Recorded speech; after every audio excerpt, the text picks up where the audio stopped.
దేశంలో శ్రామిక వర్గ రాజ్యస్థాపనే లక్ష్యంగా పార్టీ పనిచేస్తుందని, సామాజిక న్యాయ పోరాటాలు బలోపేతం చేసేందుకు రాష్ట్ర వ్యాప్తంగా ఈ నెల 11 నుండి 14 వరకు క్షేత్రస్థాయి వరకు సామాజిక అధ్యయన యాత్రలు చేపడుతున్నామని సిపిఎం రాష్ట్ర కార్యదర్శి జాన్ వెల్సీ అన్నారు.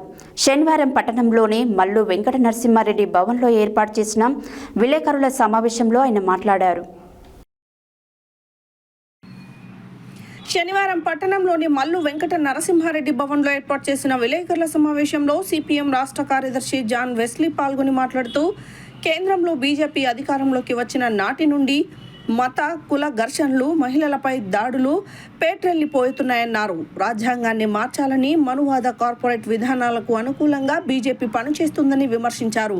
జ్యోతిరావు పూలే 199వ జయంతి నుండి ఈ నెల 14 అంబేద్కర్ వర్ధంతి వరకు పార్టీ ఆధ్వర్యంలో గ్రామీణ స్థాయిలో అధ్యయన యాత్రలు చేస్తున్నామన్నారు.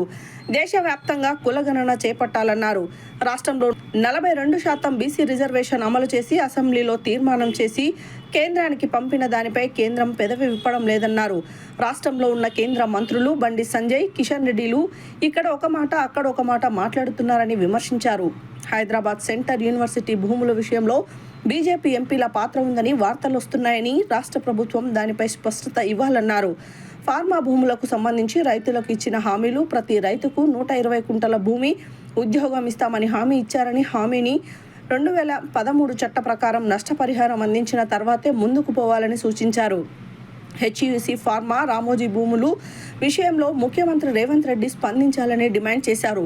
విలేకరుల సమావేశానికి ముందు మహాత్మా జ్యోతిరావు పూలే విగ్రహానికి సిపిఎం రాష్ట్ర కార్యదర్శి జాన్ వెస్లీతో పాటు సిపిఎం రాష్ట్ర కార్యదర్శి వర్గ సభ్యులు, మాజీ ఎమ్మెల్యే జూలకంటి రంగన్న, మల్లు లక్ష్మీలు పూలమాలలు వేసి ఘనంగా నివాళులు అర్పించారు. ఈ కార్యక్రమంలో సిపిఎం రాష్ట్ర కార్యదర్శి వర్గ సభ్యురాలు మల్లు లక్ష్మి, సిపిఎం జిల్లా కార్యదర్శి మల్లు నాగార్జునరెడ్డి, సిపిఎం రాష్ట్ర కమిటీ సభ్యులు కొలిశెట్టి యాదగిరిరావు, జిల్లా కార్యదర్శి వర్గ సభ్యులు నాగారపు పాండు, చెరకు ఏకలక్ష్మి, డివైఎఫ్ఐ రాష్ట్ర అధ్యక్షులు కోట రమేష్, సిపిఎం జిల్లా కమిటీ సభ్యులు పల్లె వెంకటరెడ్డి, ధనియాకుల శ్రీకాంత్ వర్మ, పులుసు సత్యం, నాయకులు వట్టెప్పు సైదులు, పోషణబోయిన హుసేన్, వజ్జె సీను, యాదగిరి, చినపంగి నరసయ్య, నెమ్మాది శ్రీరాములు తదితరులు పాల్గొన్నారు. కేంద్రంలో బీజేపీ అధికారంలోకి వచ్చిన నాటి నుండి దేశవ్యాప్తంగా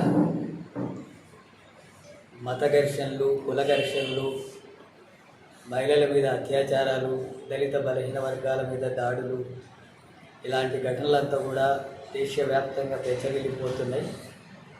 వీటిని అరికట్టడంలో కేంద్ర ప్రభుత్వం పూర్తిగా వైఫల్యం ఉంది. కేంద్ర ప్రభుత్వ విధానాలే రాజ్యాంగానికంటే కూడా మనవాదానికి అనుకూలంగా వ్యవహరిస్తున్నటువంటి ధోరణులు ఉన్న నేపథ్యంలో ఇలాంటి ఘటనలంతా కూడా కొనసాగుతున్నాయి. అందుకని దేశంలో ఉండేటటువంటి మతోన్మాద, అలాగే మనవాద కార్పొరేట్ సంస్థలకు అనుకూలంగా వ్యవహరిస్తున్నటువంటి బీజేపీ విధానాలకు వ్యతిరేకంగా పోరాడాలని చెప్పి సిపిఎం పార్టీ కేంద్ర మహాసభల సందర్భంగా పిలుపునివ్వడం జరిగింది. ఆ నేపథ్యంలోనే దేశవ్యాప్తంగా కార్పొరేట్ సంస్థల దోపిడీకి వ్యతిరేకంగా, అలాగే మతోన్మాద రాజకీయాలకు వ్యతిరేకంగా, సామాజిక న్యాయం కోసం జరిగేటటువంటి పోరాటాలకు అనుకూలంగా, శ్రామిక వర్గాల రాజ్య స్థాపన కోసం దేశవ్యాప్తంగా సిపిఎం పార్టీ ఆధ్వర్యంలో వర్గ సామాజిక పోరాటాలను విస్తృతంగా చేయాలని చెప్పి కేంద్ర మహాసభలు, అఖిల భారత మహాసభలు పిలుపునివ్వడం జరిగింది. ఈ నేపథ్యంలో నిన్ననే సామాజికోద్యమ నేత జ్యోతిబా పూలే 199వ జయంతి జరిగింది.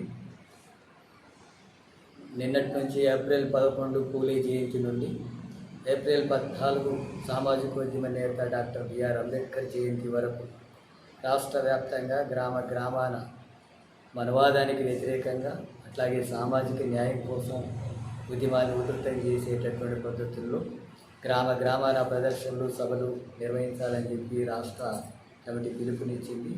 ఆ నేపథ్యంలోనే ఈరోజు సూర్యాపేటలో పూలే విగ్రహానికి పూలమాలలు వేసి నివాళులు అర్పిస్తూ సామాజిక న్యాయ పోరాటాలను, సిపిఎం బలమైనటువంటి ఉద్యమాలు నిర్వహించాలని చెప్పి పిలుపునిస్తున్నారు. దేశంలో అధికారంలోకి వచ్చినటువంటి బీజేపీ కుల గణనకు వ్యతిరేకంగా ఉంది. ఒకవైపు బీసీల ఓట్లతో అధికారంలోకి వచ్చి మేము బీసీలకు అనుకూలమని చెప్పి మాట్లాడుతుంది.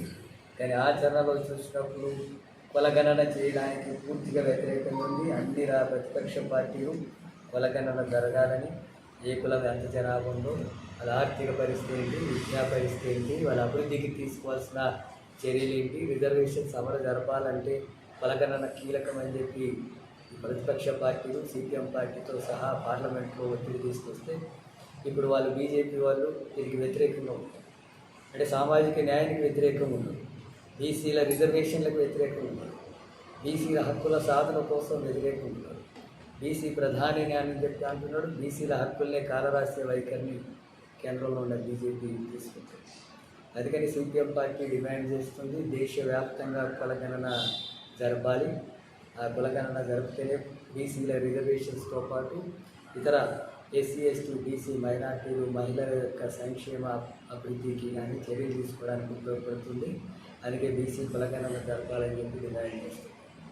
అట్లాగే రెండవది, మన రాష్ట్రంలో కులగణన జరిగింది. 42% రిజర్వేషన్ల అమలు కోసం బిల్లును కూడా శాసనసభలో ఆమోదించారు, పార్లమెంటుకు పంపించడం జరిగింది.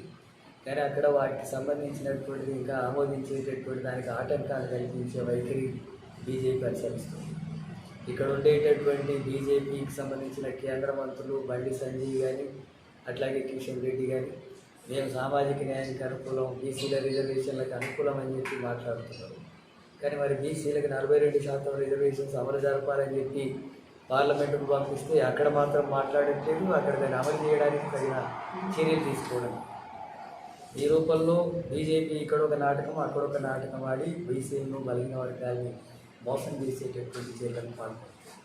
అందుకనే సిపిఎం పార్టీగా బీజేపీ మీద ఒత్తిడి తీసుకురావడానికి రాష్ట్ర ప్రభుత్వం అఖిలపక్షాన్ని తీసుకెళ్లి పార్లమెంటు ప్రధానమంత్రిని కలవడంతో పాటు మిగతా పార్టీలు కూడా కలిసి బీసీలకు 42%